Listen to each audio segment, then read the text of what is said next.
This is my story. A lethal dose. This is my hospice story. On December 3rd, 2021, my brother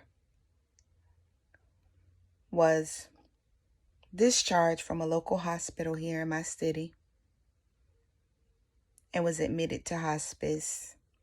When I met with one of the hospice coordinators, they explained to me how the process would work, and that my brother would be treated with the utmost respect and integrity during this transformation, or him, going through from this life.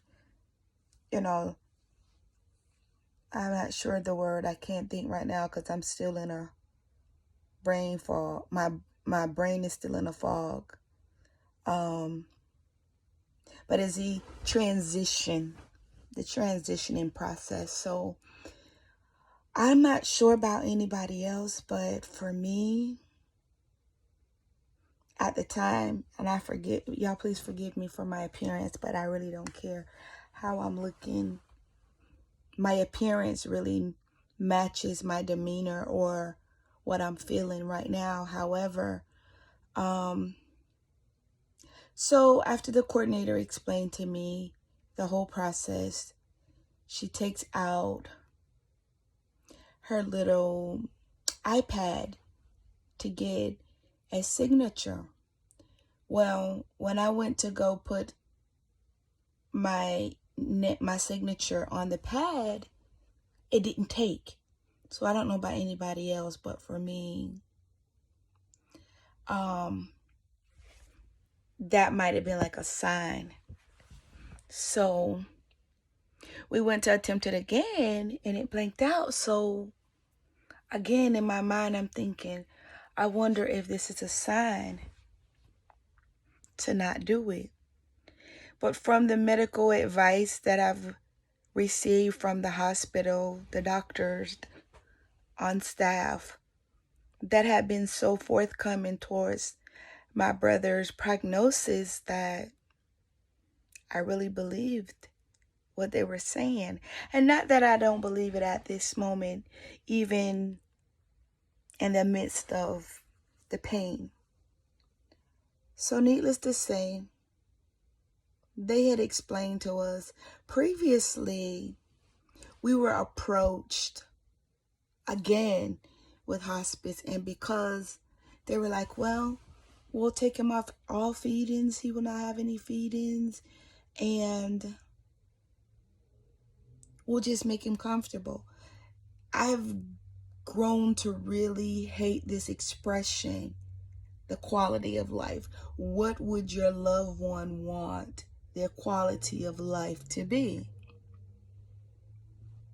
Guys, I don't know about anybody else, but for me, I don't like that saying, because that usually means that it's serious. So another term that I use, that I've learned to really understand the effects of it, doing my college courses, I took a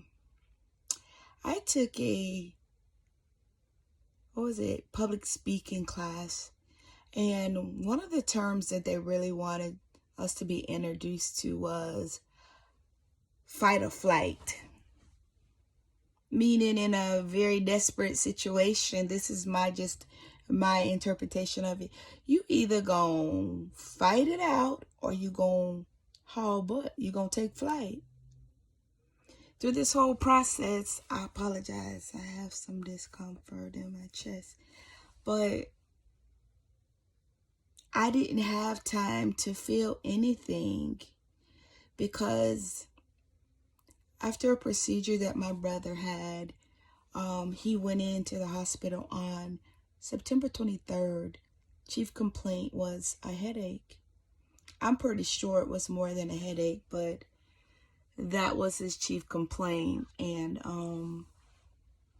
so they did a series of tests, and they found out that he had a brain bleed. How significant it was, I'm not sure.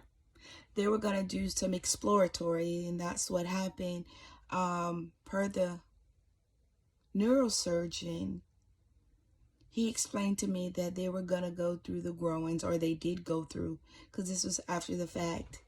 And, you know, that artery, it's narrow, and it had plaque buildup from probably hypertension, diabetes, whatever the case may be.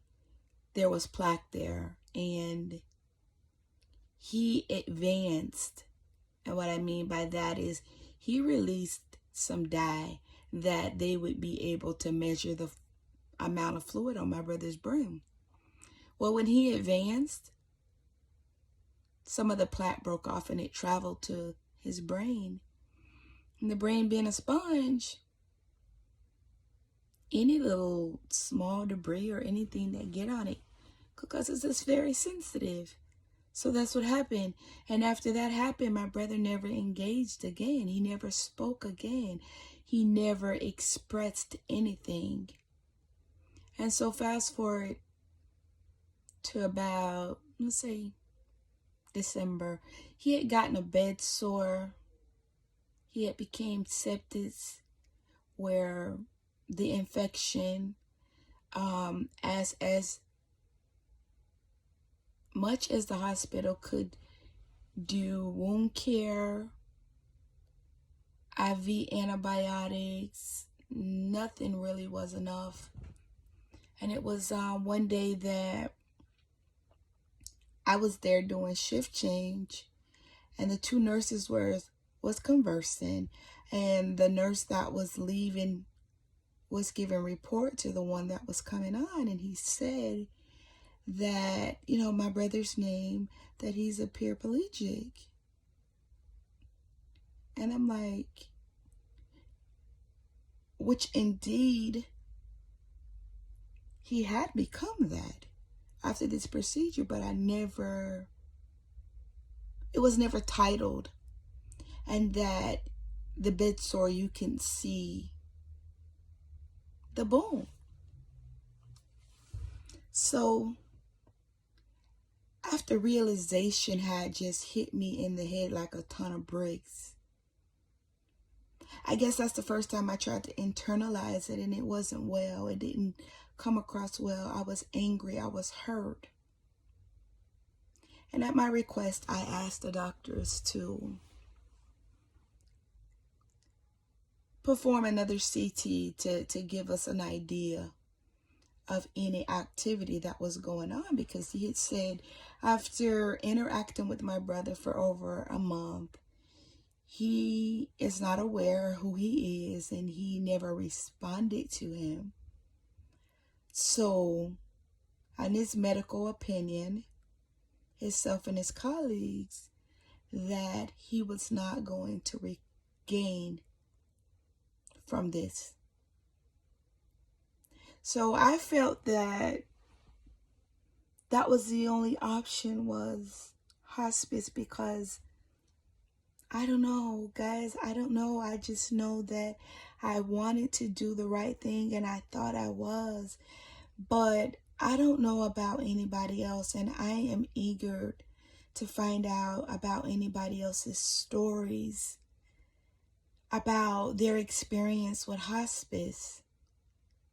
But I just feel like, and I'm going to title this video Lethal Dose, because I can remember this Dr. Pervorkian. He was thrown in prison because of his mercy killings, that I guess families would call on him to put them out of their misery. And it seemed so inhumane, and they threw him in jail. Well, I feel like that's what hospice is, in a sense. My brother got there. and I got to know all the nursing staffs. There's a couch, and I wasn't leaving. That place had become my home. So we started off with 3 milligrams of morphine and Adderall. Morphine being a medication that for pain, and Adderall is to make them comfortable. So the first couple days, mind you, that they disconnected his feedings that he was getting through the PEC tube, through his belly, and no IVs, no IV, no other nutrients. So the first few days went by. He seemed to be resting. They kept him rotated. They kept him dry. And I would measure the fluid in his Foley bag. A week, let's say 4 days. So as the time go on, this doctor, he just puts me in a mind of Dr. Provorkian. So that's pretty much what hospice is to me. I'm day in and day out, they're increasing the medication. The doctor comes on and then he asks questions. So how did he rest? And do you see any improvements? Well, if I see any improvements, doc, we wouldn't be here. That's the first. That's a given. So up to about the third, fourth day, he would, have a fever, still no response. They would rotate him every 2 hours. They were giving him the medication every 8 hours, I want to say. I can't remember. Every 4 hours. So around the clock. So I noticed that the increase of the medication, as his respirations, his breaths, his ability to move the air through his lungs decreased. They increased the medication.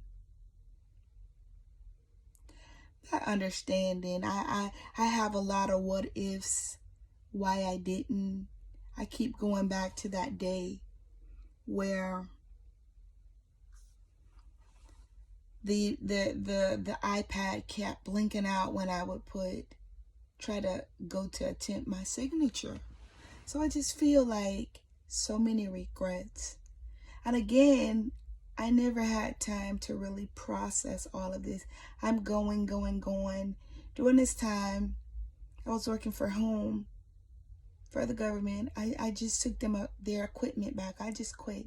I could not do it. During this process, I'm living, with a daughter that didn't want me there. You could just tell. People didn't have to say. It was just so many emotions. So for me, I just kept going. And I didn't have time to have emotions. I didn't have time to have feelings because I had to be my brother's voice. I had to be his eyes. I had to do that. So about the 13th, you can kind of see around the 10th, his little frail body. And this is why I'm just saying, I don't know if it's anybody else, but it just seemed so inhumane that they just cut all of that off. And they tell you that, it's just going to prolong. Well, if it's going to happen, why do you have to do that? Of course, any healthy person can only go without consuming calories, nutrients in their body only for so long. But imagine a person with a lot of health issues. And it's like that this is normal, that hospice can get by with this. But this doctor, who family members would come to him and ask him to put their family members out of their misery, and they threw him in prison. But hospice can get by with this? I don't understand it. And their pitch, oh my God, their pitch. Oh, we're just going to ensure that your loved one gets the best care during his transition. Well, if he's going to transition, why do we have to take away the nutrition, take away the fluids? Why? I'm not understanding it. Guys, I'm not understanding it. And I just want to know if there's anybody else out there that can help me, or that has had this dilemma. And maybe it's a part of my healing process, but I'm not there. I'm not there. And I'm a believer. I'm a Christian. I really am. And I know that my Heavenly Father makes no mistakes, but I feel like I made the mistake. I feel like I failed my brother. Like, what if I did this was it immaturely? Prematurely, I'm sorry, prematurely, like, I don't know. I'm having the hardest time, and I'm trying to understand how hospice really helped the situation. So on December 13th, about 1:30, I went back to hospice because to some family members' decisions, they felt like I didn't need to be there as much. Maybe he's not gonna go while I'm there. You know, people have so much input during these tough times, and I'm numb. I'm numb. I don't want to fight with anybody. I don't want to become aggressive with anybody. I don't want to engage in any negativity at this point. I don't want the situation, because of the situation, that be a reason why I act out or I'm angry. But I'm angry, I'm hurt. I miss my brother. And I feel like I did not make the right choice with hospice. They gave him a lethal dose. Anybody, if you think about it, if you're shallow breathing and they give you any strong dose of medicine, it's just going to put you in a place of total comfort, maybe. Or it's going to take you to where that's it. And that's what happened. So, actually, it was the 14th of December. And I remember going into his room, and he was positioned where he was facing kind of the south. Yeah. And I heard him making a noise like, So, of course, that disturbed me, because I'm like, something's hurting him. He's in pain. And so oftentimes I would go and I would begin to like rub maybe his head area, and I would, do his nose like poop. And I would just like, bro, I'm here. Just relax. Nothing was working. I would rub his face. I would rub his hands. I would hold his hands. Nothing was helping. He was increasingly seemed like he was in more pain. So I began to pray and I began to ask God, please help me. Don't let my brother be in pain. And I remember going to YouTube and getting this one song of this old lady. I forgot the name of it, but the song, the lady says, come on in the room. Come on in the room. So, like, she was asking God to come in the room. That was the song. That was the the meat of the song, so to speak. And he was still making that noise. So at some point, I said, I have to get before the throne of God. So I got on my knees and I kneeled on my face. I kneeled on my face and I placed my hand on the bed where my brother was. And my exact words to God was, God, allow me to position myself right where you were, like line upon line. I wanted to be right in position where he could hear my cry. And I said to him, God, please don't allow my brother to suffer. As painful as I know what I was saying, but at that very moment,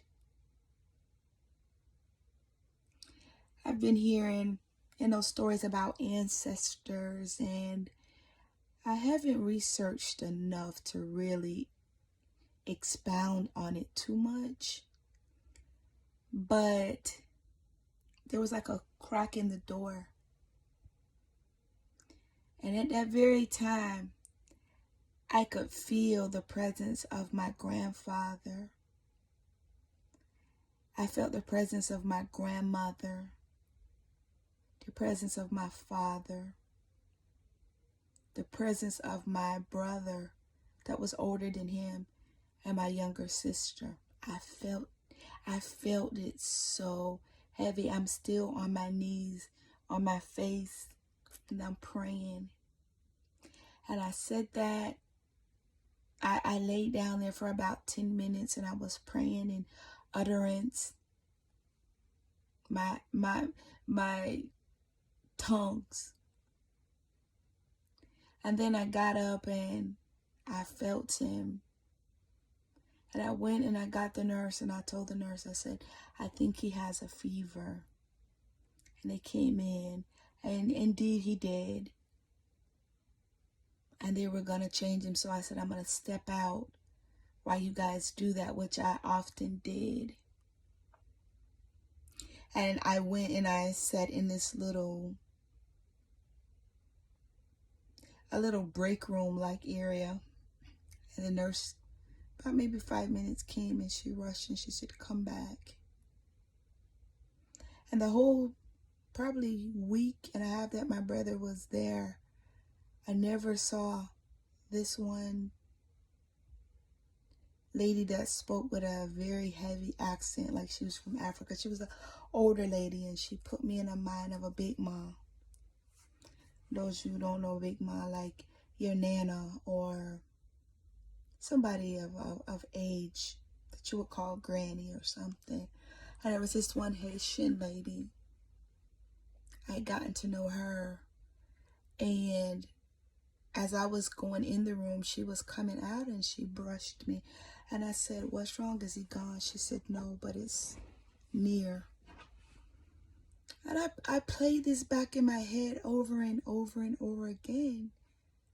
You knew that because you had given him a lethal dose. Mind you, we were up to 7 grams or milligrams. of morphine and Adderall. Of course, I didn't want him in pain.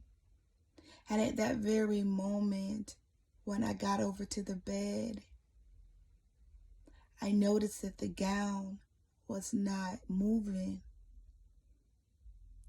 And so the one nurse with a very heavy African accent, I said, he's not breathing. She took out her stethoscope and she listened. She was listening and she was listening. It felt like an eternity. And finally she took the stethoscope out of her ears and she said, and I'm saying, I didn't say anything. I was really motionless. And I just began to weep. And I'm still weeping. But what I'm saying is, I feel like hospice is a modern day Dr. Provorkian. Because there's no way. The nurse was so visually upset because she knew once she pushed that dose of medication, he was not going to be able to breathe on his own. He was not going to be able to withstand it. Because they would ask me oftentimes in between the time that they were supposed to give him the medication that they can give him another dose. And I would say no, because he didn't appear to be in distress or in pain. So I was like, no, you're not.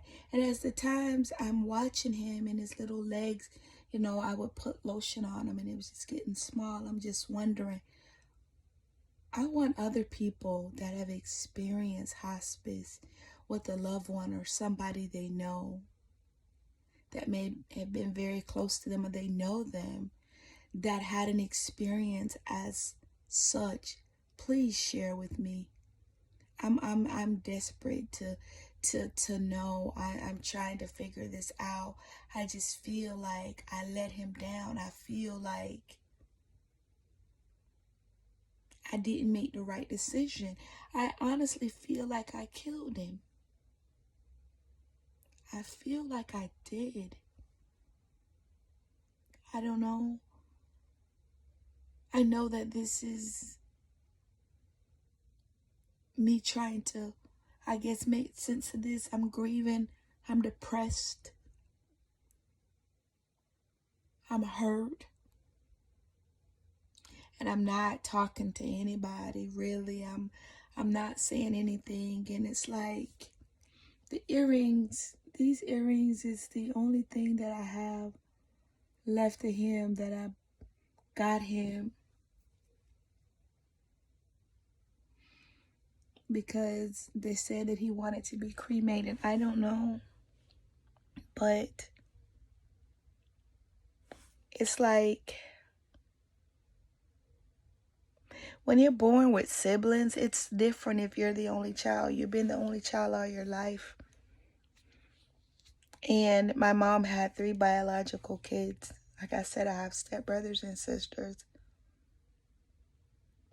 And it's like I keep seeing the number 3, myself and my 2 brothers, and now it's 1. I don't want to be an only child. I don't know what it's like, and I don't want to know what it's like. Unfortunately, I am by default. And me and my mother, we don't have the best relationship. We never have, but I respect her. I love her. She was a provider, but she wasn't a mother. That makes sense. She provided, she gave me, but we never had that closeness. And where does that leave me now? I see her being a mom to other people, but I'm up in age. It doesn't matter, but it is what it is. And it's like I'm lonely, but I'm not lonely. I just miss my brother, and I feel like I don't hold, I don't judge anybody that, like, my mom wasn't mentally and physical able to see her child like that, and I understood. I didn't think about it twice, and I don't want a pat on my back or any accolades or anything of the such. I just had to do it because that was my baby brother. Like, from the time that I was able to help nurture him, protect him, give him a form of security as a big sister, I did.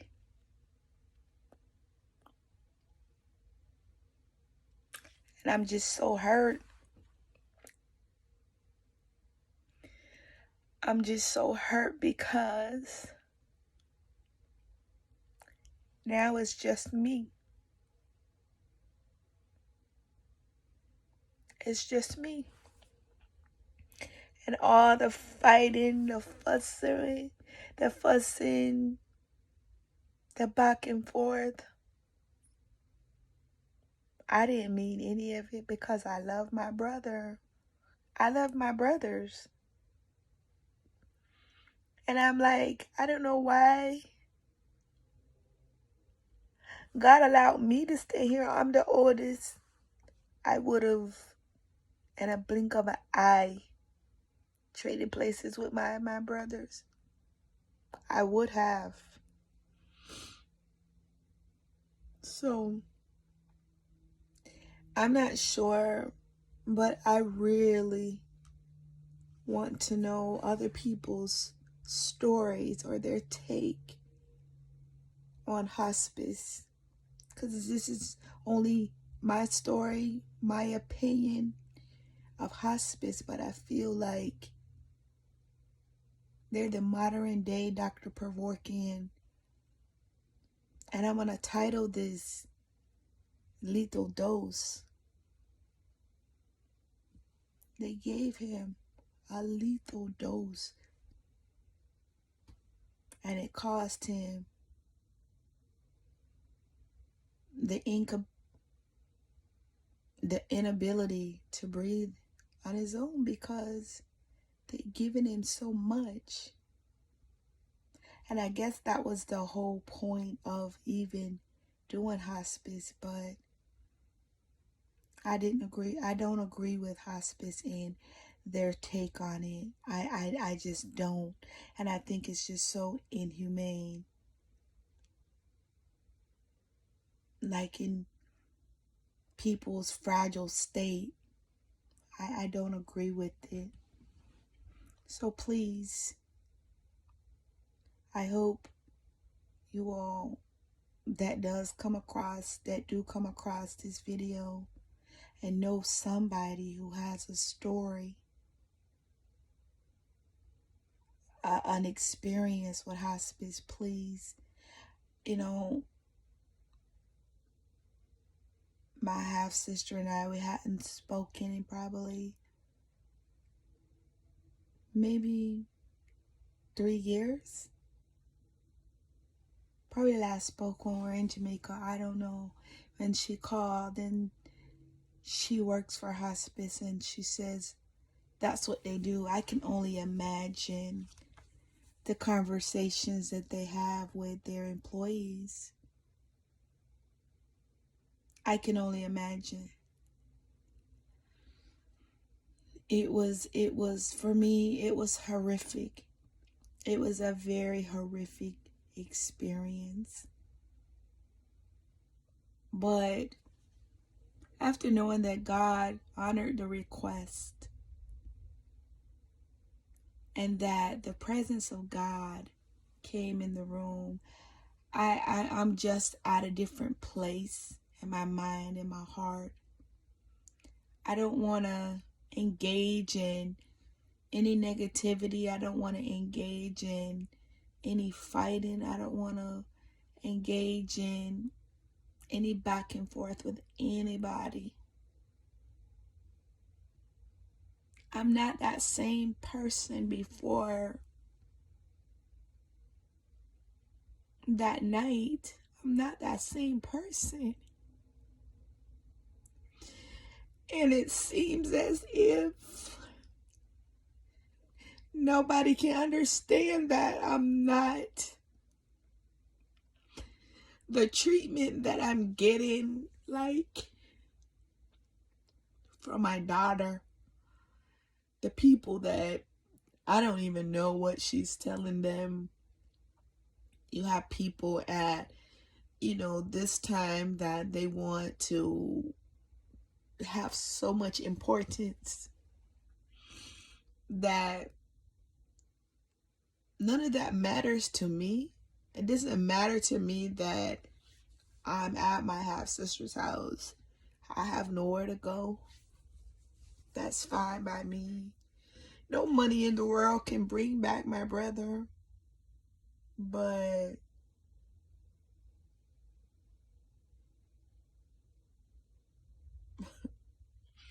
but it's like we have my mom have legal representation for, what happened with my brother, but I'm not interested in not one brown penny. The headspace where I'm at, I don't think anybody can understand it. And it's like I'm praying more that God can bring me out of this place. I didn't have time to really process all of this during the time it was going on. I was just in fight mode. And I think if I had time to process it, I would have been probably like the crash dummy. I would have crashed and burned sooner. But it's like I said before when I was in the room, and I'm just so glad that my brother is not in pain, but knowing that he still was here, and then when I came back in the room, it was over. If anybody's ever experienced death, I'm sure that unless you're a savage or something, it will affect you. I'm here to say it did affect me. It did tremendously. And we had the service for the most part to see the turnout. It was beautiful. My brother didn't look like he had been in any type of pain or had any strokes previously. He really did look like his old self. And I appreciate that. But now everybody is gone on back, I guess, about their business. The fact still remains that it's just me. I do have my half sister, my brother, and I love them dearly. I love them dearly.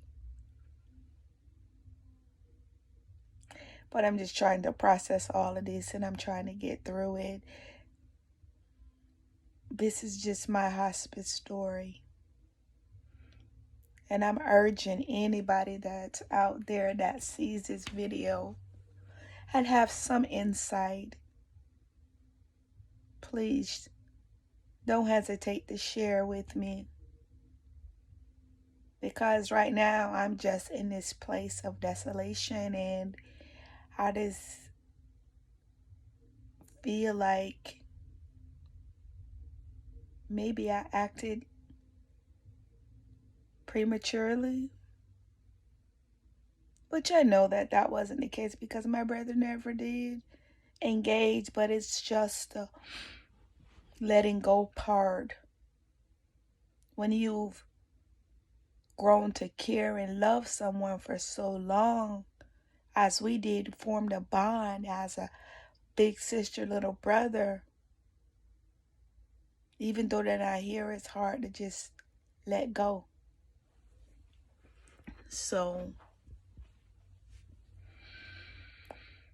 I appreciate you all who did stop by on my channel and watch this video, and that can give me some insight, please, or share your story.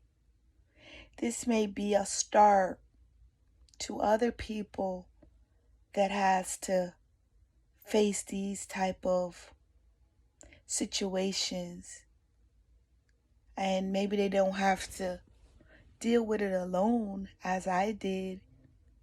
I'm not complaining, but I'm just trying to get through. I know there are some organizations like the Circle of Love is one of the organizations that offer counseling. Maybe some people don't want to go through counseling, but maybe somebody that has a personal story that can help them, support them, get them through this very difficult time, traumatic time. So please like, share, and subscribe. Even hit the subscribe button. I don't upload like I used to, and I just felt the need to do this because it had been so heavy on my mind and my heart. So I appreciate and thank you guys for the support.